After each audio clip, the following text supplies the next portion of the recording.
Culture को लेके एक अहम मुद्दा देश में खड़ा हुआ है।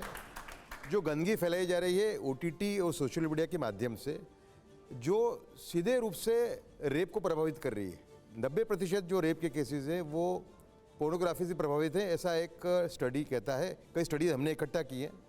इसके अंदर ये मूवमेंट करीबन 2 साल से चल रहा है। सेव कल्चर से भारत फाउंडेशन नाम का मैं एक NGO चलाता हूँ, जिसके अंदर मेरा ध्येय ये है कि देश ने एक लक्ष्य रखा है अपने सामने कि 2047 के अंदर वो महान देश बनेगा।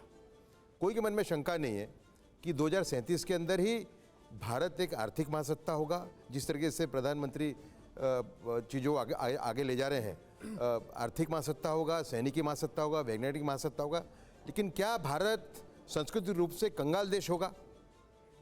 ये एक प्रश्न आता है। ये OTT का जो पूरा OTT सोशल मीडिया पे जो गंदगी आ रही है पोर्नोग्राफी के रूप में, ससुर बहू का व्यभिचार, शिक्षक विद्यार्थी का व्यभिचार, भाभी देवर का व्यभिचार, ये फिल्म बच्चों के फोन पे रोज आ रही है। ठीक है, तो इसको लेके मैं आपका क्या वो है? कल तो एक अश्विनी महाजन जी ने कल एक स्टेटमेंट दिया, लेकिन जवाब नहीं वैष्णव ने। मैं आपको मैं इसको दूसरे दृष्टिकोण से देखता हूँ। एक बच्चों का पिता होने के नाते, मेरी 2 यंग बेटियां हैं, एक बेटा है, कॉलेज गोइंग बच्चे हैं। निश्चित रूप से मेरे लिए एक पॉइंट ऑफ कंसर्न है।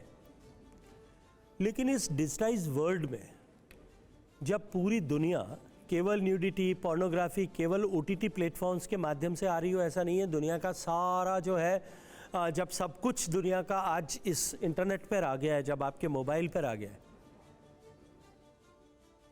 सरकार को निश्चित रूप से जहां कहीं वो हस्तक्षेप कर सकती है वहां करना चाहिए। लेकिन सरकार के हस्तक्षेप इसमें न्यून हो जाएंगे, वो कमज़ोर, छोटे, कम पड़ जाएंगे। Ultimately we the parents have to decide.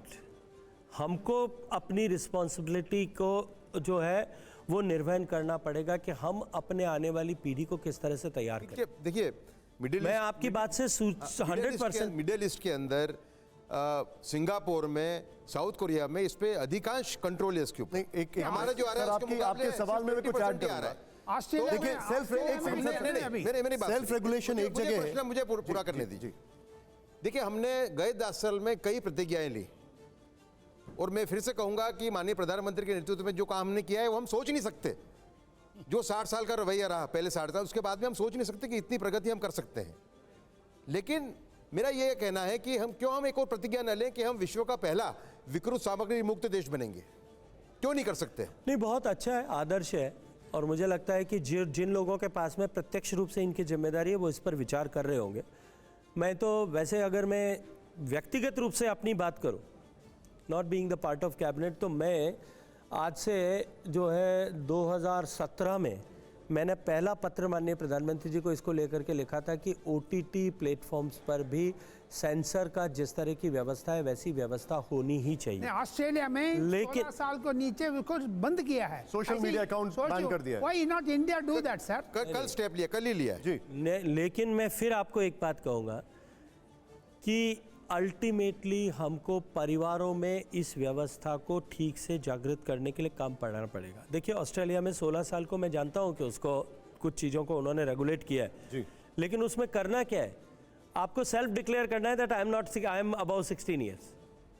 उसमें कोई भी जो है, आज बहुत सारे सोशल मीडिया प्लेटफॉर्म ऐसे हैं जिनमें आप छोटा बच्चा अपना माइनर अपना अकाउंट नहीं खोल सकता। आज भी है वो रेगुलेशंस। लेकिन वहाँ उसको करना क्या है? उसको खुद को सेल्फ सर्टिफाई करना है। अब उसको रोकने के लिए सरकार क्या करेगी? अल्टीमेटली फिर मैं इसीलिए कहता हूं, जिम्मेदारी के साथ में कहता हूं कि नल में जो गंदगी आ रही है वो बंद करना तो सरकार का ही काम है। देखिए, फिर मैंने कहा ना कि नल में गंदगी आ रही है वो सरकार बंद करे, उसके लिए जो जिम्मेदार लोग हैं वो प्रयास कर रहे होंगे। लेकिन अल्टीमेटली हमको अपने परिवारों में भी उसके ऊपर काम करना पड़ेगा।